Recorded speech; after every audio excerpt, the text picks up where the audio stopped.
करवा चौथ व्रत की आप सभी भक्तों को हार्दिक शुभकामनाएं। करवा माता की कृपा से हम सभी को अखंड सौभाग्य की प्राप्ति हो। सुहागिनों का पावन पर्व होता है करवा चौथ का व्रत, और इस व्रत को धारण करने से अखंड सौभाग्य की प्राप्ति होती है, पति की आयु लंबी होती है और दाम्पत्य जीवन सुखमय होता है। तो इस व्रत को निर्जला धारण किया जाता है, जैसे कि सुबह सूर्योदय से प्रारंभ होता है ये व्रत और चंद्रोदय पर समापन होता है इस व्रत का। करवा चौथ व्रत में कथा सुनना अत्यंत आवश्यक होता है, और आज की वीडियो में आप सुनेंगे करवा चौथ व्रत की कथा। बात करते हैं सबसे पहले करवा चौथ के शुभ मुहूर्त के बारे में। चतुर्थी की तिथि कब प्रारंभ होगी, कब समाप्त होगी और व्रत हमें करवा चौथ का कब धारण करना है। कार्तिक मास की कृष्ण पक्ष की चतुर्थी तिथि का प्रारंभ हो रहा है 9 अक्टूबर 2025 को, यानी कि बृहस्पतिवार के दिन रात्रि 10:54 पर, और चतुर्थी तिथि का समापन 10 अक्टूबर को होगा शाम को 7:38 पर। तो सूर्योदय कालीन तिथि के अनुसार 10 अक्टूबर 2025 को करवा चौथ का व्रत हमें धारण करना है। बात करें करवा चौथ की पूजा के शुभ मुहूर्त के बारे में, तो देखिए करवा चौथ की पूजा सुबह भी की जाती है, जैसे कि हम संकल्प लेते हैं पहले व्रत का, तो सुबह स्नान इत्यादि करके घर के मंदिर में जो नित्य की पूजा होती है पूजा करते हैं, सूर्यदेव को जल देते हैं, तुलसी की पूजा करते हैं और करवा चौथ व्रत का संकल्प लेते हैं। करवा माता से, भगवान शिव से, माता पार्वती से प्रार्थना करके व्रत का प्रारंभ करते हैं। ठीक है, तो सुबह की पूजा तो आप चाहें तो सर्गी खाने के बाद ब्रह्म मुहूर्त में भी कर सकते हैं, या फिर सुबह सूर्योदय होने से पहले, सूर्योदय होने के बाद भी कर सकते हैं। ठीक है, मतलब सुबह जैसे आप प्रतिदिन पूजा करते हैं उस प्रकार से पूजा करके संकल्प ले लीजिए। शाम की पूजा विशेष होती है। प्रदोष काल में शिव पार्वती की, करवा माता की पूजा की जाती है, और शाम की पूजा का शुभ मुहूर्त है शाम को 5:57 से शाम को 7:38 तक। ये शाम की प्रदोष कालीन पूजा का शुभ मुहूर्त है। इस समय में विशेष रूप से करवा माता की, भगवान शिव की, माता पार्वती की पूजा करते हैं। फिर शाम को चंद्रोदय काल का समय बहुत महत्वपूर्ण होता है। तो चंद्रोदय काल का शुभ मुहूर्त क्या है? देखिए, चंद्रोदय काल का समय है शाम को 7:42 पर। लेकिन देखिए, चंद्रोदय काल के समय में हर शहर में थोड़ा बहुत अंतर होता है, जैसे कि कहीं पर 5 मिनट पहले, 5 मिनट बाद में भी हो सकता है। ठीक है, 10-5 मिनट का अंतर हर शहर के चंद्रोदय काल में होता है। तो आप लोग देख लीजिएगा, आपके शहर में जब चंद्रमा उदित होंगे तो उनका दर्शन कर लीजिएगा। ठीक है, करवा चौथ व्रत की पौराणिक कथा के अनुसार बहुत समय पहले की बात है, एक साहूकार के 7 बेटे थे और उनकी एक बेटी थी जिसका नाम था करवा। सभी 7 भाई अपनी बहन से बहुत प्यार करते थे, यहाँ तक कि वे पहले उसे खाना खिलाते थे और बाद में स्वयं खाते थे। एक बार उनकी बहन ससुराल से मायके आई हुई थी। शाम को भाई जब अपना व्यापार व्यवसाय बंद करके घर आए तो देखा कि उनकी बहन तो बहुत व्याकुल है। 7 भाई खाना खाने बैठे और अपनी बहन से भी खाने का आग्रह करने लगे, लेकिन बहन ने बताया कि आज तो उसका करवा चौथ का निर्जल व्रत है, इसलिए वो खाना सिर्फ चंद्रमा को देखकर उसे अर्घ्य देकर ही खा सकती है, और चंद्रमा अभी तक निकला नहीं है, इसलिए वह भूख और प्यास से व्याकुल हो उठी है। अब 7 भाइयों में जो सबसे छोटा भाई था, उससे अपनी बहन की हालत बिल्कुल भी देखी नहीं गई, और वो दूर पीपल के पेड़ पर एक दीपक जलाकर चलनी की ओट में रखकर आ गया। दूर से देखने पर वो ऐसा लगता था जैसे कि चतुर्थी का चांद उदित हो रहा हो। उसके बाद भाई अपनी बहन को बोला कि देखो बहन, चांद तो निकल आया है, तुम उसे अर्घ्य देने के बाद भोजन कर सकती हो। बहन खुशी के मारे सीढ़ियों पर चढ़कर चांद को देखती है और उसे अर्घ्य देकर खाना खाने बैठ जाती है। वो पहला टुकड़ा मुंह में डालती है तो उसे छींक आ जाती है, दूसरा टुकड़ा मुंह में डालती है तो उसमें बाल निकल आता है, और जैसे ही तीसरा टुकड़ा मुंह में डालने की कोशिश करती है तो उसके पति की मृत्यु का समाचार उसे मिलता है। अब वो बौखला जाती है। तब उसकी भाभी उसे सारी सच्चाई बताती है कि उसके साथ ऐसा क्यों हुआ। करवा चौथ का व्रत गलत तरीके से टूटने के कारण देवता उससे नाराज हो गए हैं और उन्होंने ही ऐसा किया है। तब सच्चाई जानने के बाद करवा निश्चय करती है कि वो अपने पति का अंतिम संस्कार नहीं होने देगी और अपने सतीत्व से उन्हें पुनर्जीवन दिलाकर रहेगी। जब साहूकार की बेटी ससुराल जाने लगी तो उसकी माँ ने सोने का एक सिक्का उसके पल्ले में बांध दिया और बोली कि रास्ते में जो कोई भी मिले उसके पैर छूती जाइयो, और जो सुहाग की आशीष दे उसे सोने का सिक्का दे दियो, और फिर से पल्ले की गांठ बांध लियो। बेटी से ऐसा कहकर माँ ने उसे विदा कर दिया।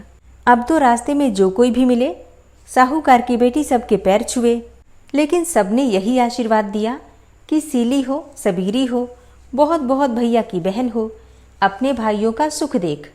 उसमें से किसी ने भी सुहाग का आशीष तो दिया ही नहीं। ससुराल में पहुंचने पर छोटी नंद खड़ी थी। वो उसके पैरों में लगी तो वो कहने लगी कि सीली हो के सपूती हो, 7 पुत्रों की माँ हो, मेरे भैया का सुख देख। अब ये सुनकर उसने तभी 7 गांठ बांध ली और सोने का टका नंद को दे दिया। अंदर गई तो सास ने पीढ़ा नहीं बिछाया और बोली, ऊपर मरा पड़ा है, वहां जाकर बैठ जा। अब वो वहां गई तो उसने देखा कि उसका पति तो मरा पड़ा है। वो वहीं बैठ गई और उसे सेवन लगी। उसकी सास बची खुची रोटी दासी को देकर कहती कि बड़ी बहू को रोटी दिया। ऐसा होते होते मंगसिर की चौथ आई, मतलब मार्गशीर्ष मास की चौथ आई।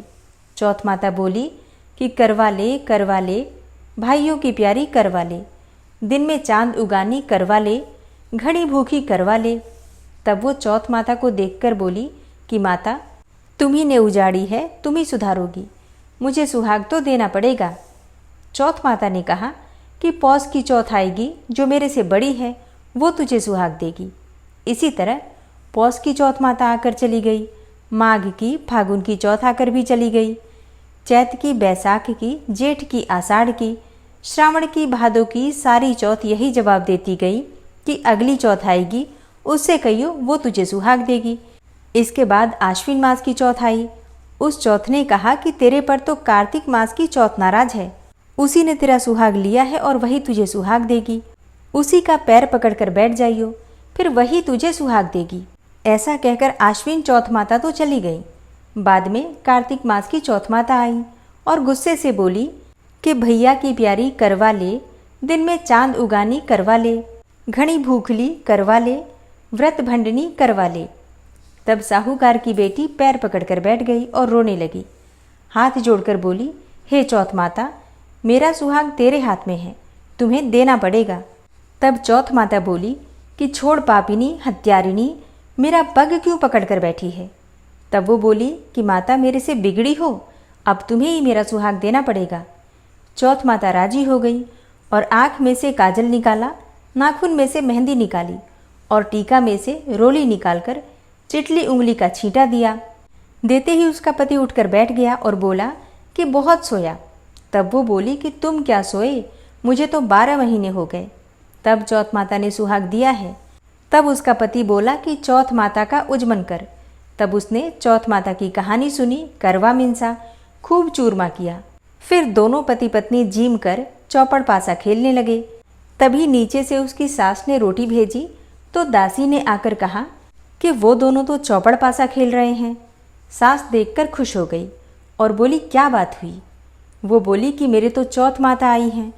ऐसा कहकर वो सास के पैर लगी और सारी नगरी में ढिंढोरा पिटवा दिया कि चाहे सुहागिन हो या फिर बेटे की माँ हो, सब कोई चौथ का व्रत करो।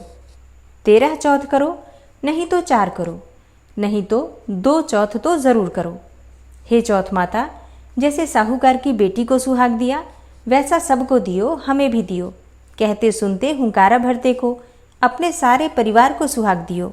तो अब प्रेम से जयकारा लगाइए, करवा माता की जय। तो सबसे पहले जिस स्थान पर आपको पूजा करना है उस स्थान को साफ करके वहां पर एक लकड़ी की चौकी बिछा लीजिए। इसके ऊपर आपको लाल कपड़ा बिछाना है और इसी के ऊपर आपको करवा माता की पूजा करनी है। चौकी पर सबसे पहले जहां पर करवा माता को स्थापित करना है आपको, वहां पर थोड़े से चावल रख दीजिए या फिर गेहूं रख दीजिए और उसी पर करवा माता की आप फोटो या प्रतिमा जो भी आपके पास है विराजमान कर दीजिए। अच्छा, आप चाहें तो शिव पार्वती की अलग से फोटो भी लगा सकते हैं या फिर करवा माता की जो फोटो मिलती है उसी में शिव पार्वती गणपति सब विराजमान होते हैं। तो आप एक फोटो स्थापित करके भी पूजा कर सकते हैं, जैसी भी सुविधा आपके पास उपलब्ध हो। इसके बाद कलश की स्थापना कर लीजिए। अच्छा, एक और चीज़, कई स्थानों पर मतलब कई परिवारों में कलश की स्थापना नहीं की जाती है, लेकिन कई स्थानों में मतलब कई परिवारों में कलश की स्थापना करके ही पूजा की जाती है। तो ये कुछ चीज़ें आपको अपने परिवार की परंपरा के अनुसार ध्यान रखना है। जो आपके यहाँ जिस प्रकार से होता है उसी प्रकार से आपको करना है। अगर आपके यहाँ कलश की स्थापना की जाती है बिल्कुल करना चाहिए आपको, नहीं की जाती है तो मत कीजिएगा। कलश की स्थापना करने के लिए आपको थोड़ा सा चावल रखना है कलश के नीचे। अष्टदल कमल बना लीजिए। एक पात्र ले लीजिए, आप किसी भी धातु का पात्र ले सकते हैं, पीतल का, तांबे का, मिट्टी का, या फिर आप चाहें तो स्टील का भी ले सकते हैं अगर आपके पास कोई और पात्र ना हो तो। इसमें आपको सबसे पहले थोड़ा गंगा जल डालना है, फिर शुद्ध जल से उस पात्र को भर दीजिए। सिक्का, सुपारी, हल्दी और लौंग, इलायची, ये चीजें जो हम कलश में डालते हैं, अक्षत पुष्प डालकर आप कलश रख दीजिए। कलश के ऊपर पंच पल्लव रख दीजिए, आम के या फिर अशोक के पत्ते रख दीजिए और फिर कलश के ऊपर आपको पूर्ण पात्र रखना है। एक पात्र में आपको थोड़ा सा चावल भरकर कलश के ऊपर रखना है। इसी में आपको दीपक रखना है। एक मिट्टी का दीपक या फिर धातु का दीपक कलश के ऊपर ही रख दीजिए। दीप कलश की स्थापना हमें करनी है। और फिर करवा चौथ का व्रत है तो करवा हमें चाहिए, 2 करवा हमें लेना है। आप चाहें तो मिट्टी के करवे ले सकते हैं या फिर कई स्थानों पर जो चीनी के शक्कर के बने हुए करवे होते हैं उनका भी प्रयोग किया जाता है। आप चाहें तो धातु के करवे भी ले सकते हैं। देखिए, बहुत सारी चीजें अपने परिवार में जिस प्रकार से होती हैं उनका ध्यान रख के करना चाहिए। तो जिस प्रकार से आपके यहाँ होता है उसी प्रकार से आपको 2 करवा लेना है। 2 करवा तो देखिए सबके यहाँ लिया ही जाता है। एक करवे में हम जल भरते हैं, उससे भगवान चंद्रदेव को अर्घ्य देते हैं और एक करवे में कुछ ड्राई फ्रूट्स भरे जाते हैं। कई स्थानों पर इसमें शक्कर और बताशा भी भरा जाता है। कई स्थानों पर खील, बताशे, मिठाइयाँ इत्यादि भरी जाती हैं। ये करवा होता है पार्वती माता का। तो इसमें आप अपने परिवार की परंपरा के अनुसार कोई भी वस्तु भरकर रख दीजिए। खाली करवा नहीं रखना है, इस बात का आपको ध्यान रखना है। करवे के ऊपर आपको ढक्कन लगाना है। दोनों करवों के ऊपर आपको मिट्टी का ढक्कन रख देना है या फिर धातु का, जो भी आपके पास उपलब्ध हो। इस ढक्कन में आपको कुछ मिठाइयाँ रखनी है, दक्षिणा स्वरूप कुछ पैसा रखना है। अच्छा, कई स्थानों पर ढक्कन में भी चावल या फिर गेहूं रखा जाता है और फिर मीठा रखकर इसी के ऊपर हमें दक्षिणा रखना होता है। तो जैसा आपके यहाँ जिस प्रकार से होता है उसी प्रकार से आपको करवा भरना होता है। अपनी तरफ से किसी की देखा देखी आपको नहीं करना है, इस बात का ध्यान रखिए। और हाँ, अगर आप पहली बार कर रहे हैं, आपके परिवार में नहीं होता है करवा चौथ का व्रत और फिर आप कर रहे हैं, तो फिर जो आप नियम तय करते हैं पहली बार, उसी के अनुसार आपको हर बार नियम पालन करना होता है। ऐसे में भी आप बार बार नियम नहीं बदल सकते हैं, इस बात का भी ध्यान रखिए। और अब बात करें कि कौन सा करवा किधर रखना है। जल वाला करवा किधर रखें और जिसमें हमने शक्कर भरा है या फिर ड्राई फ्रूट्स भरे हैं वो करवा किधर रखना है। तो देखिए, जिस करवे में हम जल भर कर रखते हैं वो पार्वती माता की तरफ होता है और जिस करवे में शक्कर भरा होता है वो हम अपनी तरफ रखते हैं। अच्छा, एक चीज का आपको ध्यान रखना है, जब आप करवा रखते हैं तो करवे के नीचे चावल जरूर रख दीजिए। आप चाहें तो अष्टदल कमल बना सकते हैं या फिर वैसे भी चावल की ढेरी बनाकर उसके ऊपर भी कलश रख सकते हैं और करवे भी इसी प्रकार से आपको स्थापित करने हैं। खाली आपको नहीं रखना है, सबके नीचे आपको अनाज का आसन जरूर देना है। तो करवा माता की स्थापना हो गई, कलश की स्थापना हो गई, करवा भी आपने स्थापित कर दिया और अब आप एक दीपक प्रज्वलित कर लीजिए। एक और चीज, आप चाहें तो दीपक जब चौकी लगाते हैं, माँ की स्थापना करते हैं, उस समय भी प्रज्वलित कर सकते हैं। बाद में आप कलश की स्थापना और करवा की स्थापना कर सकते हैं। और अब पूजन प्रारंभ होगा। तो सबसे पहले गणपति का पूजन किया जाता है, गौरी गणेश का पूजन किया जाता है। तो अगर आपके पास चांदी के गौरी गणेश हैं तो आप उनकी पूजा कर सकते हैं। अगर नहीं है तो आपको क्या करना है, एक सुपारी लेना है, सुपारी के ऊपर कलावा लपेट लीजिए। ये गणेश बन गए। अब आपको गौरी माता बनाना है। आप चाहे तो हल्दी से बना सकते हैं या फिर जो गाय का गोबर अगर आपको मिल जाए तो गाय के गोबर से गौरी बना सकते हैं। छोटी सी पिंडी बना लीजिए हल्दी की या फिर गोबर की और एक पान के पत्ते पर थोड़ा चावल रखकर इसी के ऊपर गौरी गणेश को स्थापित कर दीजिए। अब सबसे पहले गौरी गणेश का ही पूजन करना है। जल के छींटे देकर गौरी और गणेश का स्नान करा दीजिए। इसके बाद से धूप, दीप, अक्षत पुष्प इत्यादि जो भी चीजें आपके पास उपलब्ध हो सभी चीजें अर्पित करके गौरी गणेश का पूजन कर लीजिए। अच्छा, एक और चीज का आपको ध्यान रखना है, जब आप कलश की स्थापना करते हैं तो सबके ऊपर आपको स्वास्तिक बनाना है और कलश के गले में आपको कलावा बांधना है और इसी प्रकार से करवे में भी आपको कलावा बांधकर और स्वास्तिक बना लेना है। और गौरी गणेश की पूजा करने के बाद आपको कलश की पूजा करनी है। धूप, दीप, अक्षत पुष्प इत्यादि अर्पित करके कलश का पूजन कर लीजिए। इसके बाद करवा माता शिव पार्वती की पूजा करेंगे। तो सबसे पहले जल के छींटे देकर सबका स्नान का भाव कर लीजिए, फिर वस्त्र अर्पित कर दीजिए। मतलब चाहे तो कलावा अर्पित कर सकते हैं या फिर लाल चुन्नी अर्पित कर सकते हैं, जो भी आपके पास उपलब्ध हो। फिर तिलक कर दीजिए हल्दी से, रोली से, कुमकुम से, जो भी आपके पास उपलब्ध हो। करवा माता को, माता पार्वती को सिंदूर अवश्य लगाना है आपको। गणेश जी को भी सिंदूर अर्पित किया जाता है, भगवान भोलेनाथ को सिंदूर नहीं लगाएंगे। इसके बाद आपको पुष्प अर्पित करना है, जो भी पुष्प आपके पास उपलब्ध हो, लाल या फिर पीले, सफेद, जो भी। तो भगवान गणेश को पीले पुष्प अर्पित करने चाहिए। वैसे तो पीले पुष्प आप किसी को भी अर्पित कर सकते हैं, सभी देवी देवताओं को, लेकिन भगवान गणपति को जरूर अर्पित करना चाहिए। भगवान शिव के लिए अगर आपके पास सफेद पुष्प हो तो सफेद पुष्प अर्पित कर सकते हैं, नहीं तो जो भी पुष्प आपके पास उपलब्ध हो।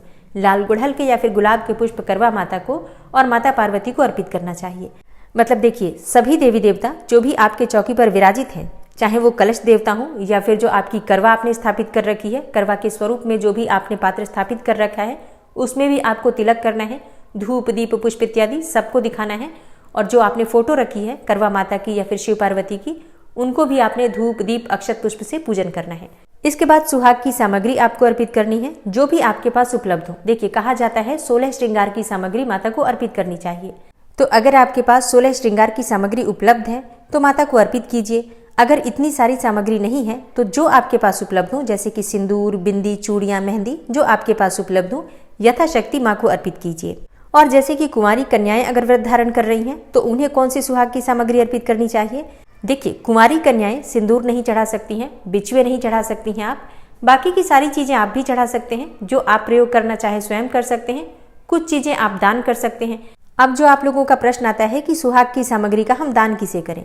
देखिए, आप चाहें तो किसी ब्राह्मणी को, सौभाग्यवती ब्राह्मणी को दान कर सकते हैं, या फिर अपने परिवार में भी आप दे सकते हैं। जैसे कि आपकी सासू माँ सौभाग्यवती हैं, उन्हें आप दे सकते हैं। कोई नंद है आपकी, आप उन्हें दे सकते हैं।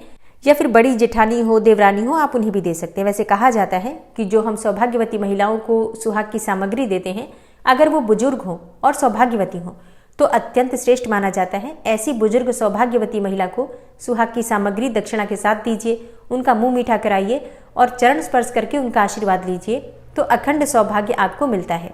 लेकिन अगर ऐसा ना हो तो आप किसी को भी दे सकते हैं। अब जैसे कि कुंवारी कन्याओं के प्रश्न आएंगे कि हम किसे दान करें। देखिए, आपके परिवार में आपकी भाभी हैं, आप उन्हें दे सकते हैं। बड़ी बहन है या फिर कोई सहेली है तो उसे भी दे सकते हैं, या फिर किसी ब्राह्मणी को भी दान कर सकते हैं। मतलब देखिए, देना हमें किसी सुहागिन स्त्री को ही है सुहाग की सामग्री। तो जो भी सुहागिन स्त्री जिसके आप चरण स्पर्श करके आशीर्वाद ले पाए, उन्हें ही देना चाहिए। तो माता को सुहाग की सामग्री आपने अर्पित कर दी। अब सासू माँ के लिए बायना निकालना है। तो बायना आप किस चीज का दें? देखिए, सासू माँ के लिए बायना आप अपनी इच्छा के अनुसार कोई साड़ी दे सकते हैं, सूट दे सकते हैं, सुहाग की सामग्री इसमें रख सकते हैं। इसके साथ ही कुछ दक्षिणा भी रखा जाता है और कुछ मीठा रखा जाता है। तो मतलब देखिए, जो भी आपकी सामर्थ्य में हो, अपनी सामर्थ्य के अनुसार हम बायना भी निकालते हैं, श्रृंगार की सामग्री भी चढ़ाते हैं। सब कुछ इस बात पर निर्भर करता है कि आपकी सामर्थ्य क्या है और आपके परिवार में किस प्रकार का नियम पालन किया जाता है। तो अपने परिवार में जिस प्रकार से होता है उसी प्रकार से आपको नियम पालन करना चाहिए। सुहाग की सामग्री आपने अर्पित कर दी, दक्षिणा स्वरूप पैसे आपने अर्पित कर दीजिए। अब आप माँ को लगाएंगे भोग। मिठाइयों का भोग आप चाहें तो लगा सकते हैं, फलों का लगा सकते हैं, या फिर अगर आपने कुछ मीठा पकवान बनाया है तो आप पकवान का भोग भी लगा सकते हैं। इसके बाद एक पान के पत्ते पर लौंग, इलायची, सुपारी रखकर माँ को अर्पित कीजिए और इसके बाद दक्षिणा अर्पित कीजिए।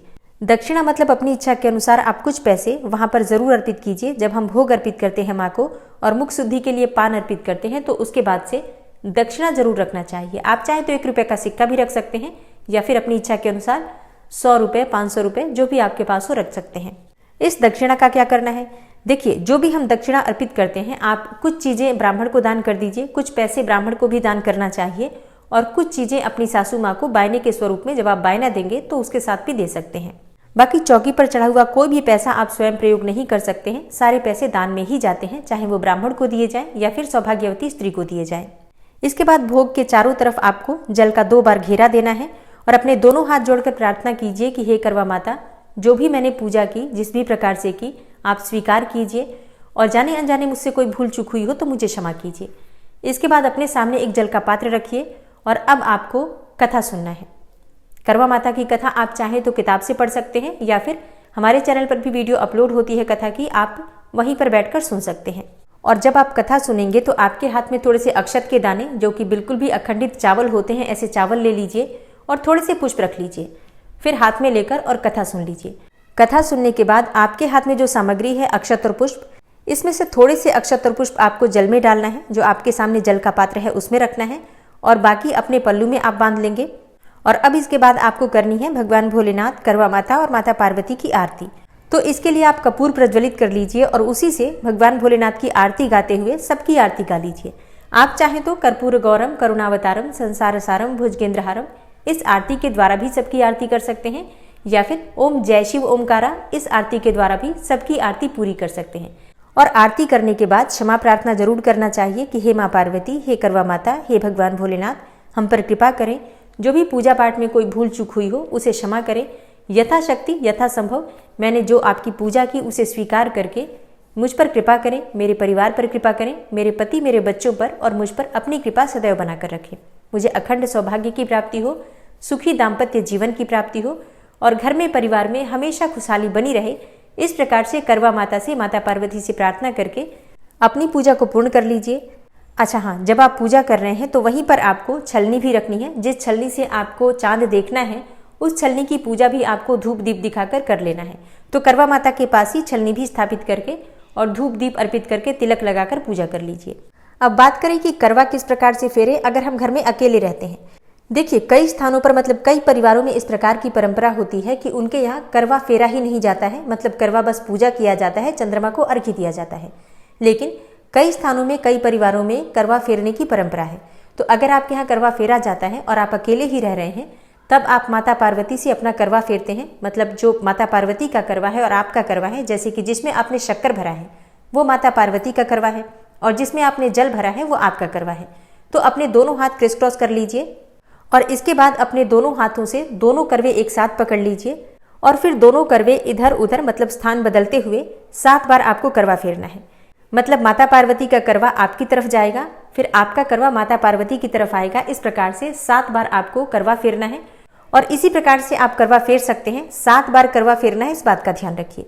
इसके बाद बात करें कि करवे का करना क्या है। देखिए, जिस पात्र में आपने मतलब जिस करवे में आपने शक्कर भरा है या फिर ड्राई फ्रूट्स भरा है वो करवा आप सासू माँ को दे देंगे। अब अगर आपके पास सासू माँ नहीं रहती हैं तो ऐसे में ये करवा और जो बायना की सामग्री है ये आप किसी बुजुर्ग सुहागिन महिला को दे सकते हैं, किसी ब्राह्मणी को दे सकते हैं, मंदिर की कोई पुजारन हो मतलब कोई पुजारी की पत्नी हो उनको दे सकते हैं, या फिर आपके पड़ोस में भी कोई बुजुर्ग महिला जिसका आप सम्मान करते हैं अपने सासू माँ की तरह उन्हें भी दे सकते हैं।